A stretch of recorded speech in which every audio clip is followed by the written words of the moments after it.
but I just don't see myself sitting down one night and being like, oh, you know what we should watch? Let's watch Hellraiser on Hulu. However, I would go back and watch Hellraiser 1 and 2. Hell, I'd watch Hellworld. Unlikable characters. There's unlikable characters in that too, but at least it gave us Superman. Hello? Hey guys, what's going on? Jeff Porter from Cinema Reactor. Today we're talking about the brand new 2022 Hellraiser that was just released on Hulu. It's definitely a film. We're going to talk a little bit about it. I think there's a lot of bad. I also think there's some good to it. I feel like they were so close to getting a good Hellraiser film. It just kind of fell short for me. So for Hellraiser 2022, a horror classic where a young woman struggling with addiction comes into possession of an ancient puzzle box, unaware that its purpose is to summon the Cenobites. So already we're coming into this with kind of high expectations. Hellraiser obviously is kind of a classic. It kind of gets put below, some of the, Friday the 13th, Nightmare on Elm Street. It's in the mix, but it's often kind of at the bottom of the list. Hellraiser is probably one of my favorites. I would put it above Freddy or Jason, but that's just me. I'm also a huge fan of the novel The Hellbound Heart. Funny enough, I read it in high school because, we had to pick a book to report on, and I chose kind of the craziest one I could find. But it honestly started like this really big interest for me. Like, I had already seen the film pretty young because of I used to watch a lot of horror films with my dad, who would kind of let me get away with it without telling mom, and Hellraiser was always on that list. So I fell in love with the movie first, and when I was reading the book in high school, I realized like how close of an adaptation it was, and there are even some liberties in the film that I feel make it better than the novel. Now fast forward to 2022, and while this isn't like a shot for shot remake or anything, I do feel like they were trying to reinvent it a little bit. It doesn't really seem like a continuation. It just feels like kind of like a revamp, and I think that's exactly what they were going for. It just kind of fell flat for me. So first off, before we get into kind of the negative things, I do want to say The Hell Priest, Pinhead by Jamie Clayton, I think is her name. Jamie Clayton. I think she did an excellent job. What is it you pray for? Unfortunately, I don't feel like she was on screen enough. For a Hellraiser film, I feel like we should have seen her more, heard from her more. And while I'm saying her, like especially in the novel, it's more, the Cenobites are more like androgynous, because they've been mutilated and destroyed so much that you can't really tell male from female. I think that they were going for more of a female Hell Priest. But I could definitely see kind of that androgynous nature to it as well. But I think Jamie Clayton did a really good job. I just wish she was on screen more, and we would have gotten to see more of her take on Hell Priest. So diving into the story, we meet Riley, who is a recovering addict. She is seeing somebody that she met in rehab. She's living with her brother and his boyfriend and their roommate. So there's 4 of them living in this apartment, and there's kind of this strange dynamic between all of them, as her brother is very overprotective, maybe rightfully so, as she is a recovering addict and she is seeing somebody who is also a recovering addict. But it's through this new boyfriend that they go to this abandoned warehouse that we kind of see at the beginning of the film. I think it's the same place where we first see the box being used. So they break into this place, and they break into the safe and go to steal it, and this is where the shenanigans begins, because now she's in possession of the puzzle box. She doesn't understand what it is or what it's capable of, and then before you know it, people start dying. All of this begins because Riley relapses after she's kicked out of her brother's house because she went out drinking. That's kind of a subplot that I don't understand. Like, why would he, like, she went out for a drink, came home, and then he's like, get the fuck out of my house. Like, I didn't understand that, but it kind of sets up the rest of the movie, so I just go with it. So she makes her way to the park, relapses. She starts seeing the Cenobites as she has the puzzle box. He comes out, cuts his hand on it, and then he goes into the bathroom to be captured by the Cenobites. So we're kind of taking on this monotonous journey, going back to Voight's mansion, who we see at the beginning using the puzzle box, and he's kind of 13 ghosted his house, if you know what I mean. In 13 Ghosts, there's the mansion that's built to contain all these ghosts, and he's got these special markings and doors everywhere so they can't pass through. And they kind of took that idea with this mansion and made the like a cage around it. And so we find ourselves back there a couple of times, and ultimately this is where the finale of the film takes place. The whole thing just feels too long. Like, this is a 2-hour movie, and it just feels like it kind of drags on at some points. I think a lot of it has to do with the characters. I just don't care about any of the characters. They all seem pretty flat to me. They don't really seem to have much life to them. And Riley is supposed to be like the main protagonist, and just I just don't care.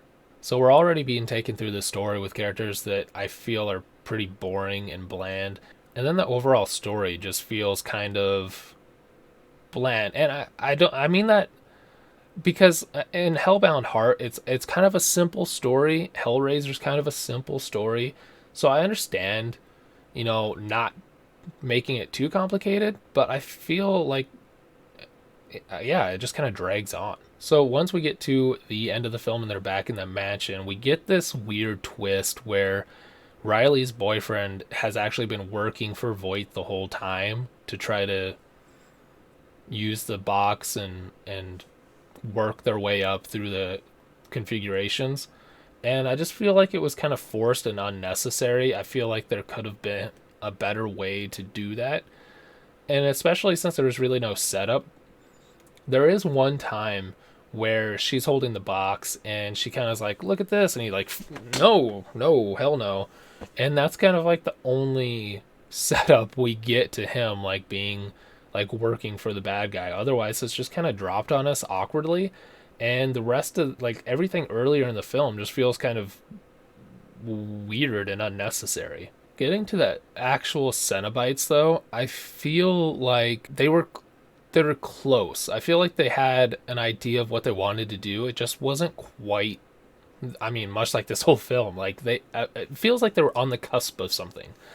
But with the Cenobites, I liked the idea. They kind of stepped away from like the black leather, and now they use because they're into like pain and stuff, and so they distort their skin and stretch it and make like weird things out of their skin. My only complaint is the Cenobites just looked too rubbery. That's something I will say is the practical effects. There were some good moments, but with the Cenobites, they just looked too fake. In the original, it's exposed muscle and tissue and skin and stretching, and it looks. I'm gonna say it looks moist, and it looks like exposed muscle. However, with this, it looks just too fake. It doesn't look right. And so when we get like the stretched skin and everything, it doesn't feel like it's actually skin. It just kind of feels, I'm going to say it again, it looks rubbery. But at the same time, I do appreciate how they kind of went for a different style. It wasn't quite there. And it's weird because throughout the film there are moments where the effects are pretty good, but once it comes to the Cenobites, it just feels too fake. I don't understand. It seems like Hulu was kind of afraid to go in the direction of like too much gore. There's some blood and there's a couple of scenes where you kind of get the skin stretch like what happens to Frank in the original, but there's nothing that really makes you go ooh. There's never that moment where I was like, oof. It was always just kind of like, oh yeah, that looks all right. And I know that that's kind of shallow to just be like, where's all my gore? But when you go into a Hellraiser film, you kind of expect some gore, and there wasn't that much. Overall, I don't think I would watch this film again. It is better than Judgment. I will give it that. Judgment was god awful, but I just don't see myself sitting down one night being like, oh, you know what we should watch? Let's watch Hellraiser on Hulu. However, I would go back and watch Hellraiser 1 and 2. Hell, I'd watch Hellworld. Unlikable characters. There's unlikable characters in that too, but at least it gave us Superman. Hello? Yeah, Henry Cavill's in Hellraiser Hellworld, so the more you know. But like, this is what I thought of the film in a word. Like, I called some friends and we were talking about it, and all I could say was just like, meh. It was meh. It wasn't bad, but it wasn't good. They were really close to a lot of things, and other things I kind of dropped. And while I appreciate them trying to kind of take a step away from the novel and kind of create a unique story, because I really, really hate remakes, I feel like it just wasn't there. My final take is not enough Hell Priest, not enough gore. Cenobites were kind of rubbery looking, definitely unlikable characters, and the film just kind of dragged on. I mean, 2 hours, and I don't feel like it gave us enough content for 2 hours. It just kind of meandered around and kind of set up some exposition. There's a little bit of lore. I did like the lore. That is one of the other things I did appreciate. I liked the lore. I liked the Leviathan. I wish we could have seen more of that. See, if they would have kind of dug their heels into that and like gave us the stories with the Leviathan, and we got to actually go and see more instead of at the end we kind of see Voight, he's turning it into a Cenobite, and there's been a lot of confusion around that as well. I don't think there's any hidden meaning there. Voight asked for power, and the Cenobite's idea of power is being a Cenobite. And so at the end, he just goes up and he's being turned into a Cenobite. I think that's getting too construed. And a lot of videos that I saw, they're like, Hellraiser ending explained. It's like, I don't, and maybe I'm wrong, but I think he was just being a Cenobite. I definitely will not be watching that again. But yeah, I mean, it was close. So if you like it, more power to you. I hope you guys enjoyed it.